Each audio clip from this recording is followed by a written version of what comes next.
Alrighty, let's get into this. So where I'm going to start here, Fed lowers down to 4.75 to 5% Fed funds rate, right? This is a right move in my personal opinion. The right move. As I told you guys before, we basically have Fed funds rate 5.25 to 5.5. We have a CPI of 2.5, which that CPI is actually much lower in reality. Truflation has us in the ones right now. So we have this massive divergence between where the Fed funds rate's at and essentially where inflation's at, right? You have a lot of room to lower rates. I mean, the Fed, in theory, could have lowered 250 to 300 basis points today if they wanted. Obviously, the Fed's not going to do that. They're going to try to go in a more deliberate fashion down in a more, let's call it orderly way. They're not just going to lower interest rates 250 basis points. But in theory, they could have, right? They could have lowered down to like a 2.5, given that CPI is at 2.5. They could have lowered down to like a 3, given CPI is at 2.5 right now. So they could have made that move. They didn't make that move, right? Now, the important thing to understand about this, right, is we don't want another 2022. In 2022, the Fed was way late to the game in terms of raising interest rates. And then when they started raising interest rates, they went 25 basis points. Huge mistake by them. You got to get... The moral of the story is the Fed has two problems they have to worry about all the time. They always have to worry about inflation, right, price stability, and they always have to worry about the jobs market, what's going on with employment. So in 2022, the issue was inflation, which means they should have got out there very aggressively, raised interest rates, started raising interest rates at the end of 2021. Technically, they should have, right? And then they should have kept raising at probably a 50 basis point clip. They probably would have never had to go to 75 basis points. And guess what? They might not even had to have gone as high as they ended up going in regards to Fed funds rate, which was by far and away the highest we've had in several decades. They wouldn't have had to do that if they just got out there, move. But instead, what did they do? They lagged. They lagged big time. It took them forever to start raising rates. And then when they did it to 25 basis points, that's not going to do anything, man. And so here, the Fed's realizing we got to get moving here. If we don't do this, essentially, we're risking a major recession. If we do not get out there and start lowering interest rates considerably, this is moving in a good, steady direction. You do 50s, that's not panic. 75 basis points or more is panic. 2022, the Fed had to get into panic. Why? Because they were late to the game. They waited way too long. Do you want to see the Fed in panic again? If the Fed just goes 25 here at the beginning, then another 25, let's say in a few months, right? And next thing you know, economic data starts coming in really weak, the Fed's going to start panicking. Next thing you know, they're going to up it to 50. Next thing you know, they're going to up it to 75 basis points of cuts. And then the market's going to be in full-blown panic mode. You're going to have everything crashing left and right. You're going to have CEOs get freaked out. You're going to have firing left and right. You're going to have the unemployment rate skyrocketing. It's going to be a whole mess, all because the Fed went too late and too slow, right? You got to get moving on these things, whichever way you're going to go. And so the Federal Reserve made the right move here today. No doubt about that. You go 25, it's going to look bad once a recession ends up showing up, right? Now, additionally, this is a dot plot that the Fed puts out, right? Now, you can kind of trust the dot plot for like a month or two, but honestly, anything longer than that, don't have faith in it, because these Fed officials move all around depending upon how data's coming, depending upon how the markets react, and all sorts of things, right? But basically, we're almost guaranteed to have another 25 to 50 basis points of cuts in November, okay? So it is something to kind of take into account here. I would say it's basically a guarantee. Looking at the dot plot, most of Fed officials are right around 4.5%. Some are a little under 4.5%. Some are a little above 4.5%. And right now we're at 4.75 to 5 on Fed funds rate. So which means we got basically 25 to 50 guaranteed coming in November, okay? Which will leave us somewhere roughly around 4.5% Fed funds rate when we exit this year in 2024, right? Which is only a few months from now. Now, as far as next year goes, basically where the Fed officials have us is somewhere around 3.25 roughly, which means there's going to likely be another 100 or more than 100 basis points of cuts coming in 2025, okay? Now, don't have too much faith in that, because I'm telling you, the Fed can move these things around massively, even in a 3-month span, never mind 6 months out, 12 months out, 15 months out. Oh my gosh, can they move these things around? So I would say this is the bare minimum That's how I would look at this. This is the bare minimum they're going to be cutting in 2025, would be 100 basis points. That's bare minimum. But don't be surprised if they end up cutting like 200 basis points in 2025 and getting us into the twos when it comes to their Fed funds rate. And the reason being is if they saw inflation is not an issue. We know that, right? We're not going to get inflation in housing. We're getting more and more inventory hitting, right? More and more apartments are obviously being built that are coming online right now. And I talked to too many people in too many different markets. I have real estate properties in several different markets. I'm not seeing anything as far as housing goes that's really going to cause any sort of major inflation there. Commodities are down substantially over the past year, so that's not going to really give us any problems as far as that go. Companies don't really have great pricing power right now, just to be quite frank. So you're not going to likely see any major inflation. So inflation's completely off the table for at least a year now at this point in time, right?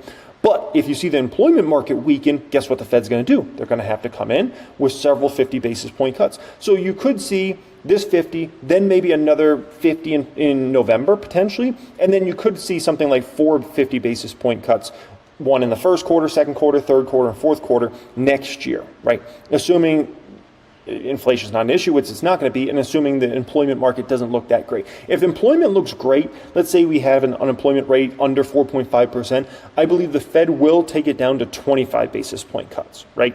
That's what will likely happen if we can stay under 4.5% in regards to the unemployment rate. Now, this freaks people out, and I understand. Like it's ominous, right? Because we've drawn a lot of parallels back to the great financial crisis, right? A lot of parallels. And this is probably the freakiest, scariest one of all of them, right?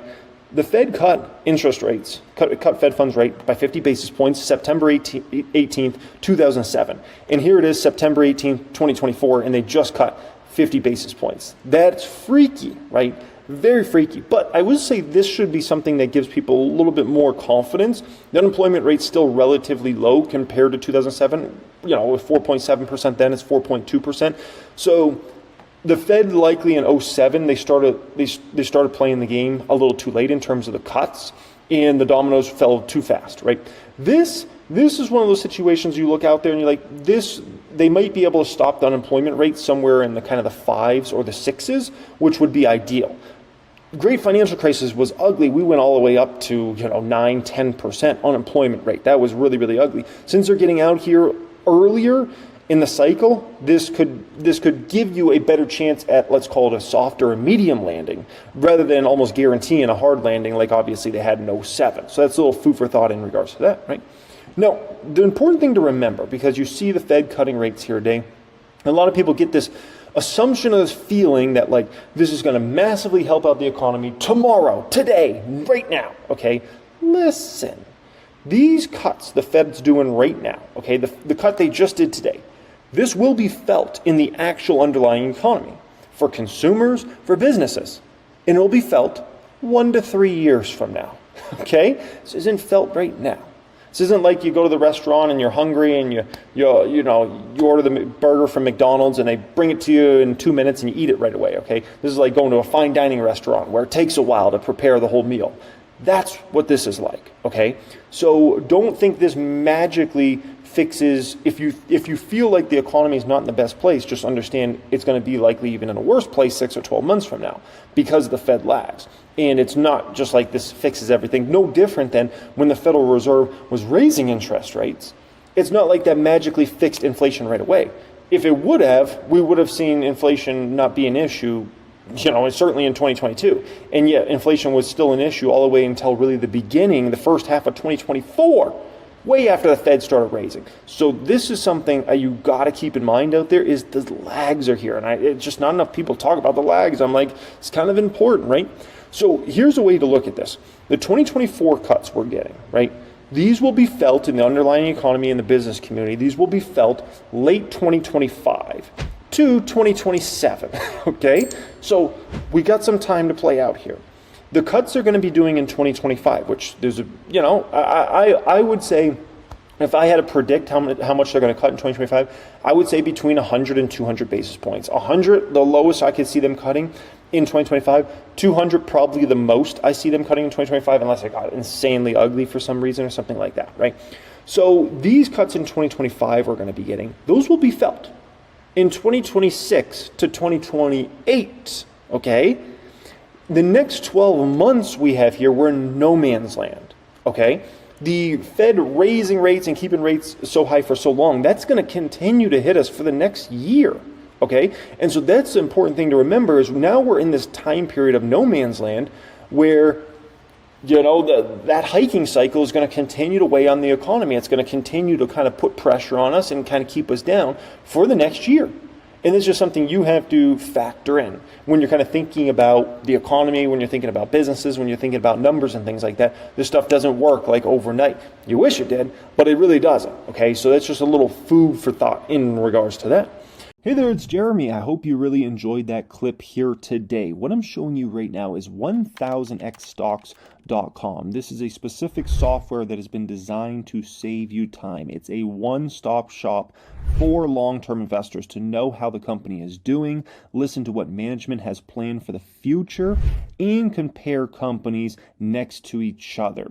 Which big tech is the most undervalued? Is that small cap company you heard of actually worth investing in? Or are there red flags? Get the front row to the conference call, be able to access the management, which information is right to make an educated decision. Get all that information through 1000xstocks.com. You can access that through the description area. You can apply for access to 1000xstocks.com, or you can go to 1000xstocks.com. Let's go ahead and jump into these videos and do some reaction. But yeah, definitely some great moves out there in the market. Cheers to everybody making money. 5,200, Tom. I know you agree the cycle has started and there is a Fed put in place, but it doesn't sound like you're willing at this moment to add a lot more risk. Good morning, Carl, and thanks for having me.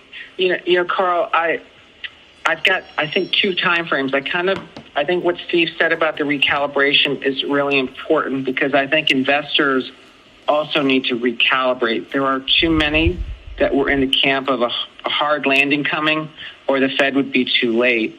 And this Fed cut cycle, I think, is setting the stage for markets to be really strong over the next 1 month or next 3 months. But what the stocks do between now and, let's say, the election day, I think is still a lot of uncertainty. And that's the reason why I'm a little hesitant for investors to dive in. But if I was going to advise where to be positioned, Carl, it's exactly what you said. It's cyclicals, which is industrials, financials, and small caps.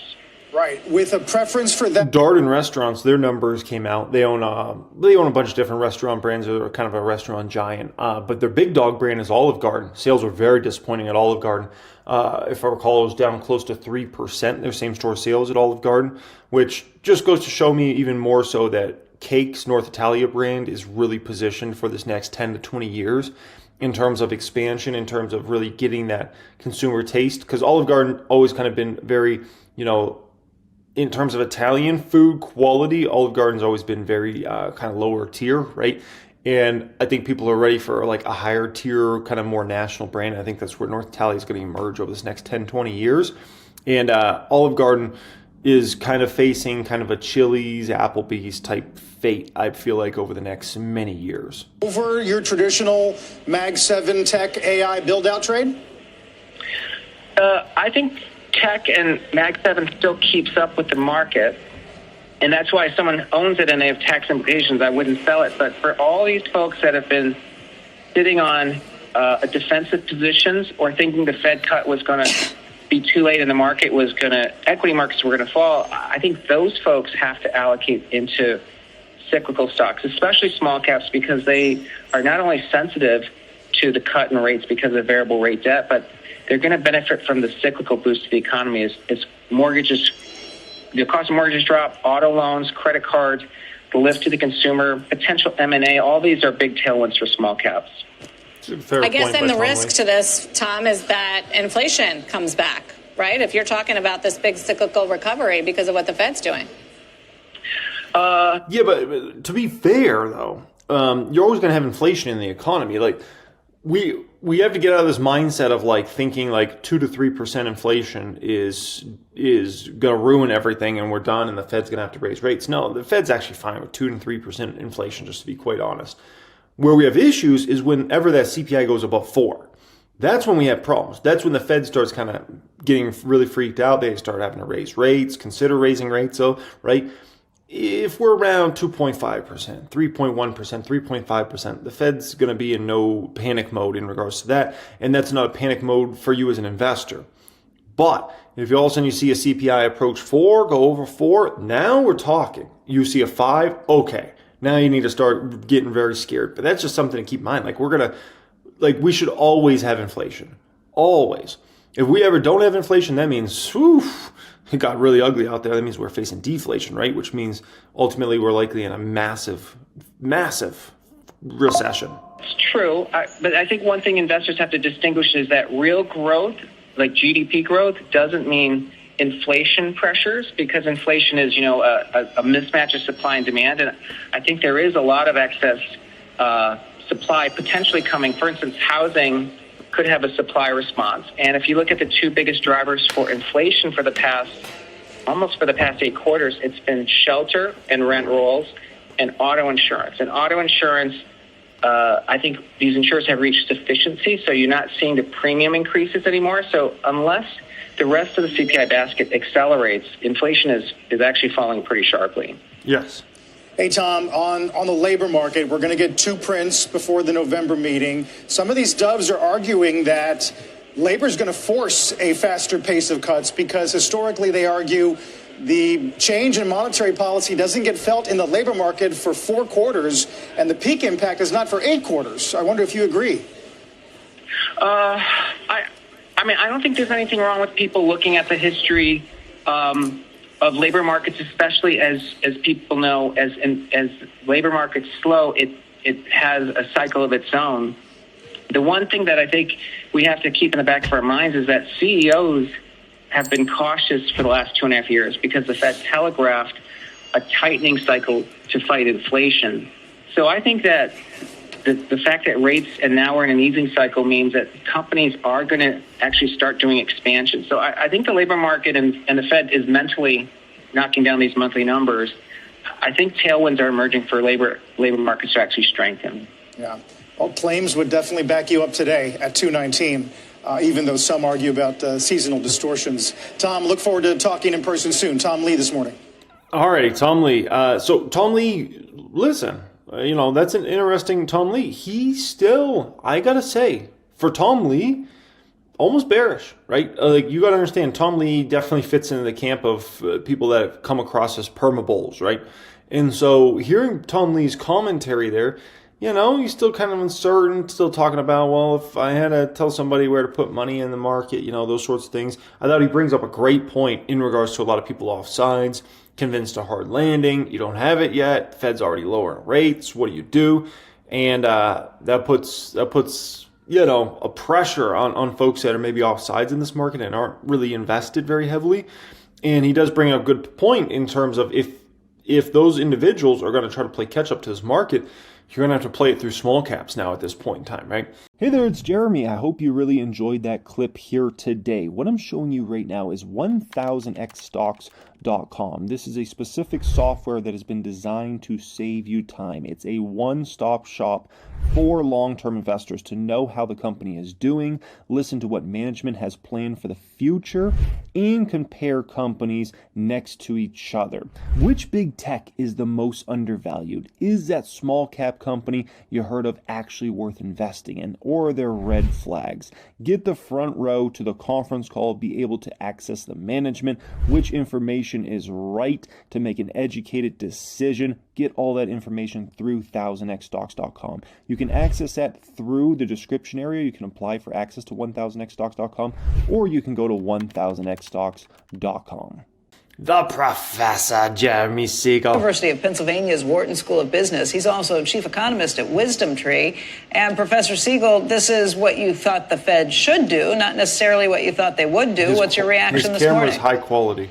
This was the best news I've heard from the Fed in years. And by the way, let me guarantee you an all-time high for the stock market today. There's not going to be a back and forth the way there is yesterday. And the word recalibration is extremely significant. I think what they did is they said, listen, we're 100% towards our target unemployment. We've got that back to normal. We're 80 to 100%, depending on what data you use on inflation. And we haven't moved at all until yesterday on the Fed funds. We say, the neutral Fed funds is 2.9%. And, why aren't we closer? We're now thinking about that gap, which is exactly what I talked about a month ago.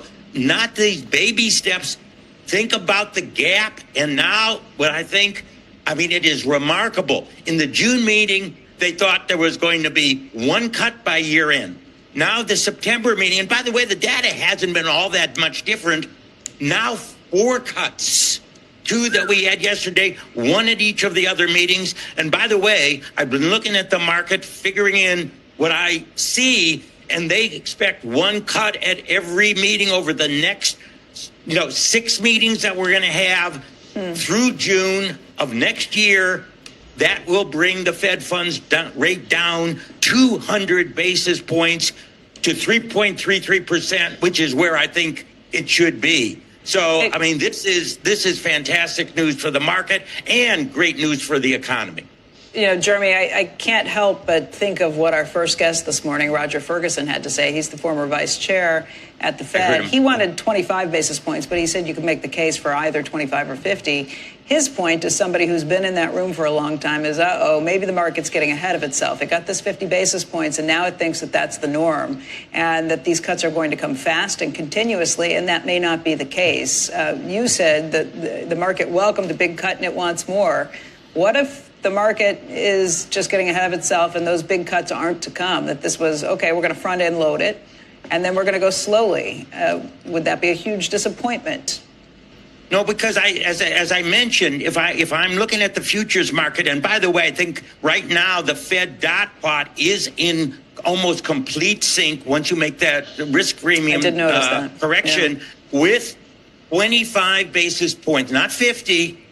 Clearly, if the data gets really bad over the next, few months, we will get some 50s. But right now, they will be happy 25 at the, November, 25 at December, and then in each of the first 4 meetings of next year, you do another 25 at each of those. That's all you need to get 200 basis point. That brings you down to 3.3%. Which is pretty much where I think, the Fed says 2.9 is their long run. I think it's a little higher. I think it's closer to about, probably 3.5. So, they don't need 50. They say 20 at this point with what these if inflation new commitments. Picks up? Because we're not at 2%. If inflation shows any signs of picking up and the Fed says, hold off, we're not going to do anything else anymore. That's correct. But I don't see any sign of inflation picking up. I took a look at the markets, the oil markets, all those markets going ahead. This Jeff Gundlach was on right afterwards. He said his model actually shows a year over year. Yeah, Jeffrey Gundlach, every single time after the Fed, they put him on. Like I didn't even know he was going to be on. And yesterday after I got done, I'm like, watch, Jeffrey Gundlach's going to be on. And sure enough, they put him on. Next year, when those shelter numbers come in, it's going to fall below 2%. Now, I don't know if that's going to be the case, but that certainly is not a situation where we're off to the races again. The commodity markets, those sensitive markets, they tell you when you're off to the races. They told me in 2020, 2021, it's a totally different picture today. Okay, Mr. Professor, Dr. Emeritus Wharton, Penn Wharton. Yes. You got one side saying, hey, Wharton loves my plan. And then you got the other side saying, hey, I went to Wharton. All right, so Wharton likes my plan. So pick your poison. Pick your poison. Let's see, you got across-the-board tariffs and no taxes on, well, both of them say that. And then on the other side, you got price controls, taxing unrealized gains, raising the corporate tax rate, and raising the capital gains rate. Pick your poison. Which of these blockbuster economic plans of the two candidates does Wharton actually stand behind?